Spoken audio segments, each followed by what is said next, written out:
So I pop this free, I pull it across, and I have his bicep grip, right? And if he starts pulling his arm back, that's all you have to do. Let him go back with it, jam it into his body, and then now your bicep grip comes down and grabs your wrist.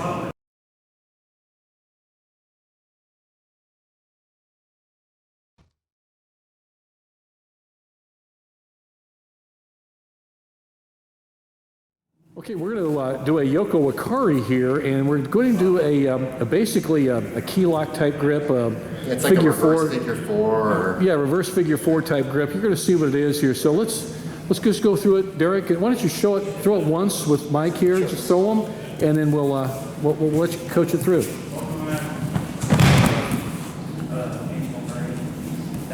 So the idea, similar to the other Yoko Wakares, okay, is I'm going to get control of this side, particularly in this version, the arm and the shoulder, and then I'm going to get sideways and roll underneath it, okay? Not a lateral drop, but the mechanism is a little bit similar to it. What makes this one work is that everybody's expecting the 2-on-1, and if the 2-on-1 fails, I can jam his arm in there and go for it. Can you, turn around here so we can see that arm action. So I pop this free, I pull it across, and I have his bicep grip, right? And if he starts pulling his arm back, that's all you have to do. Let him go back with it, jam it into his body, and then now your bicep grip comes down and grabs your wrist. And you just suck everything in nice and tight and throw this leg through, try and push his arm through his belt line and turn around and try and end up looking that way. And you'll see I finish with it still pressed on his belly, because I'm literally pushing it through the entire way. And it's pretty important for the bigger guys, because they'll try and pancake you as you go through. So I come through here like this, I come through, he starts pancaking, and I still flip him over, because his force coming down meets the rotational force pushing him there, and it's going right across the center of balance. Okay? So one more time through, boom, he pulls back.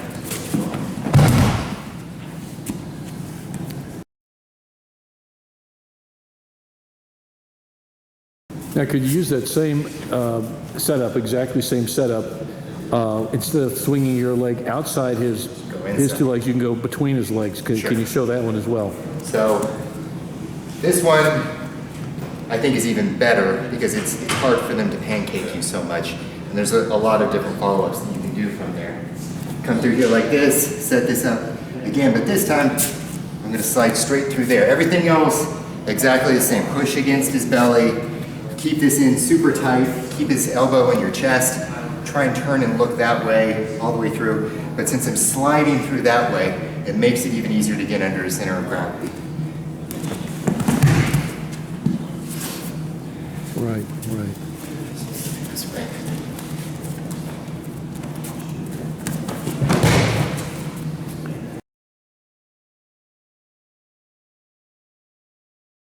Also, the upper body torso turning, because your hips, the rotation of the hips is really a fundamentally important thing there too. Right. Whether you throw your leg on the outside of his body or through the middle of his body, that hip rotation. Very important. Very important. And then what causes that hip rotation is also the control of your arms, his arms. Yeah. In this particular, they're so close to your body. I like to tell everybody with this because I've got his arm locked into my body, and then I start pushing it through his center of balance right there. As soon as I drop and rotate underneath him, that's, for me, about 170 pounds. He could be 300 pounds. That means he's going to have to deadlift 300 pounds when it immediately drops underneath. 170 pounds. It doesn't matter. I mean, that's a huge amount of weight for somebody to stop. Mm-hmm. And then by the time he figures, he's trying to pancake me, and I've already got his hips going that way. So the combination of the two things is pretty important. So don't stop rolling. The worst thing you can do is come through and get this to happen. Okay? So you don't stop when you see it there. You stop when you're looking down at it. Correct. The whole time he's rolling under, I feel I have no balance. I can't sprawl. I can't, because it's fluid from the balance break. Really, even like a wrestler with his instinct would be to sprawl, but that doesn't do a lot of good because his whole upper body and shoulder is being really sucked into it. Yep. and there's a lot of torque you're creating when you whip them. Yeah. Can you do that one more time, and I'm going to have a question for you too.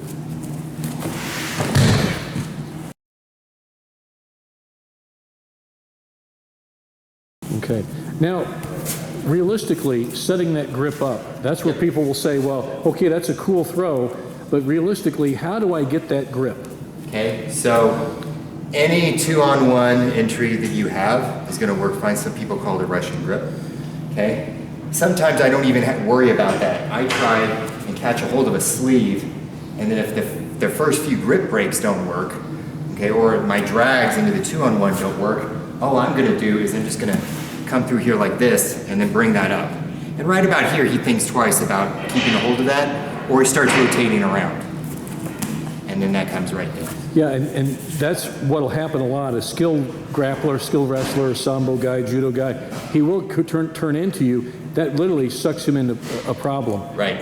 Can you kind of step back a little bit? So Mike, turn into him when that happens. I got to hold here. Yeah, in fact, guys, turn around so we can see Mike kind of, yeah, there you go, that's it. Okay, so I'm through here, and turn and catch.